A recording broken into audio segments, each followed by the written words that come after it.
com a morte do Papa Francisco, que ele descansa em paz, agora teremos os ritos funerais e o conclave.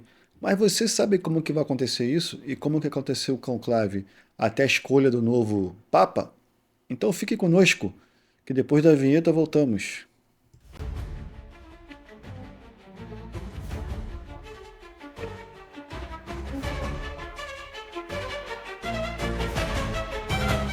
Sejam todos bem-vindos ao canal Teologia, Bíblia e Doutrina da Igreja.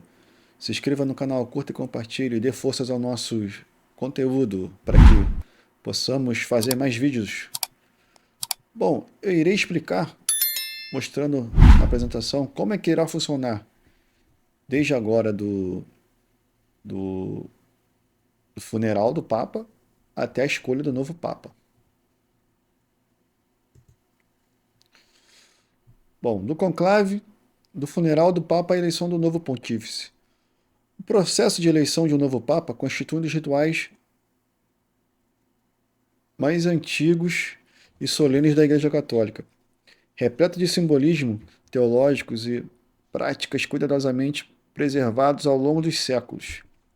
Este procedimento representa a continuidade do mistério confiado por Cristo a Pedro e seus sucessores, fundamento da sucessão apostólica e na autoridade petrina. O conclave não é apenas um método administrativo, mas um profundo ato eclesial, onde o Espírito Santo é invocado para guiar os eleitores na escolha do novo bispo de Roma. O Espírito Santo.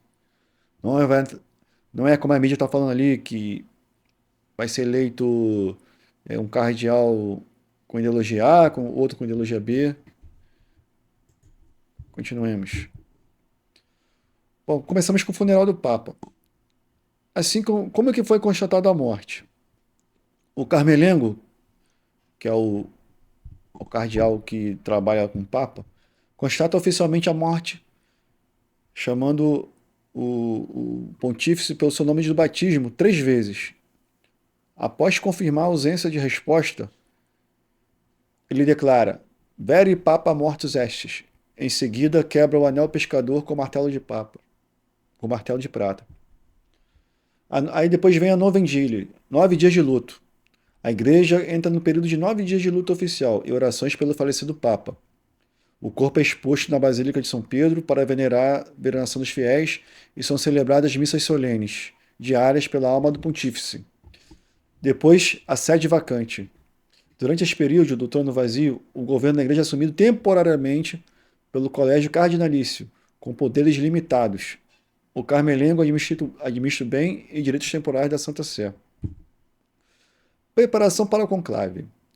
Todos os cardeais eleitores com menos de 80 anos são convocados a Roma pelo cardeal decano para as congregações gerais preparatórias e para o posterior conclave. São 120 cardeais que têm direito ao voto, mas ao total são 182 cardeais. Congregações gerais. Os cardeais reúnem-se em assembleia preparatória onde discutem os desafios da igreja, organiza os detalhes do funeral do Papa e estabelece a data do início do conclave. Os cardeais juram manter o segredo das deliberações e escutam 2 meditações sobre a responsabilidade de eleger o sucessor de Pedro. Então vocês podem ver que existe todo um rito, toda a preparação. Não é do nada, como a eleição normal. O significado do conclave. O termo conclave deriva do latim conclave, com chave, referindo-se ao isolamento dos cardeais durante o processo eleitoral. Esta prática surgiu no século XIII para garantir uma eleição livre de interferências externas. Dimensão espiritual. Como afirmou o Papa Bento XVI, o conclave não é apenas um método de eleição, é um momento de responsabilidade particular diante de um Deus, diante do povo de Deus, um momento que a presença do Espírito Santo é invocada de modo especial. Continuidade apostólica. O processo representa a continuidade da Igreja, fundada por Cristo, sob Pedro, conforme os ensinamentos sob a rocha desta fé confessada pelo apóstolo Pedro. Cristo construiu sua Igreja. Aí depois vem a missa proligendo Romano Pontífice. Celebração solene na manhã do início do conclave. Os cardeais celebram a missa para a eleição do Romano Pontífice, na Basílica de São Pedro. Depois vem o juramento solene. Cada cardeal jura observar as normas da Constituição Apostólica, comprometendo-se ao segredo absoluto e a defender a liberdade da Santa Sé. Após isso vem a invocação do Espírito Santo. Esta liturgia, com as suas leituras e orações específicas, continua uma solene invocação do Espírito Santo para que ilumine os leitores. Entrada processional. Após a missa, os cardeais entram processualmente na Capela Sistina, cantando a Litania dos Santos e do hino Veni Christo Spiritus. Vem Espírito do Criador. O processo de votação. Preparação das células. Cada cardeal recebe uma cédula retangular com as palavras Eligo em sumo pontífice. Elejo como sumo pontífice na parte superior. Votação individual. Em ordem de procedência, cada eleitor jura diante do crucifixo e deposita sua cédula no cálice sobre o altar. Para ser eleito, o candidato deve receber 2/3 dos votos.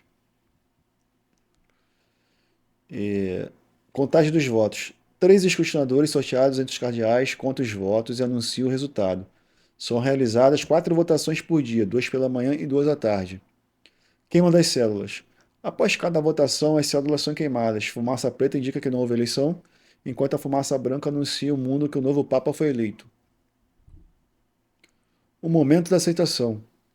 Quando o cardeal recebe os 2/3 necessários dos votos, o cardeal decano pergunta: Acceptis electionem canonis factum in summa pontifice? Aceita a tua eleição canônica para sumo pontífice? Ao aceitar, o eleito torna-se imediatamente o bispo de Roma e o sucessor de Pedro. A escolha do nome. O novo Papa escolhe então o nome pelo qual deseja ser chamado, continuando uma tradição que remonta ao século VI, refletindo sua visão pastoral e espiritual para seu pontificado. O anúncio do mundo. O cardeal protodiácono aparece na laje central da Basílica de São Pedro e anuncia: Anutis vomis gradium magnum, habemus Papa. Essa parte é bem emocionante. Anuncia-vos com grande alegria: temos Papa, revelando o nome escolhido pelo novo pontífice. A primeira bênção Urbit et Orbit, da Igreja para o mundo. Urbit et Orbit. A aparição do novo Papa. O novo pontícipe, vestido com as vestes papais brancas, aparece na loja central da Basílica de São Pedro. Benção a cidade ao mundo. Concede sua primeira bênção, Ut Herbe Orbe, a cidade ao mundo, iniciando o Ministério Pascual Universal, símbolo da unidade. Este momento representa visivelmente o início do mistério petrino, fundamentando na palavra de Jesus: Tu és Pedro, e sobre esta pedra edificarei a minha igreja. A missa e o início do pontificado. O palio, o anel que ele recebe, é o símbolo da missão pastoral do Papa, com um bom pastor que carrega a ovelha sob os ombros, representando sua autoridade como bispo de Roma e líder da Igreja Universal. A entrega do anel pescador. O anel do pescador simboliza a missão apostólica conferida por Cristo a Pedro, de ser pescador de homens, selando documentos papais e representando a autoridade do sucessor de Pedro. Obediência dos cardeais. Os cardeais prestam obediência formal ao novo Papa, representando a unidade da Igreja ao redor do sucessor de Pedro e ao reconhecimento da sua autoridade universal. Missão do pontificado. Missa de início do pontificado. O rito de imposição do palio, entrega do anel, contém uma rica simbologia que remonta à tradição apostólica e que manifesta visivelmente o mistério petrino, fundamentando as palavras de Jesus a Pedro: Tu és Pedro, sob esta pedra edificarei a minha igreja. As portas do inferno não prevalecerão contra ela. Eu te darei as chaves do reino dos céus, e tudo o que ligares na terra será ligado no céu, e tudo o que desligares na terra será desligado do céu. Mateus 16, versículos 18 a 19. Conclusão.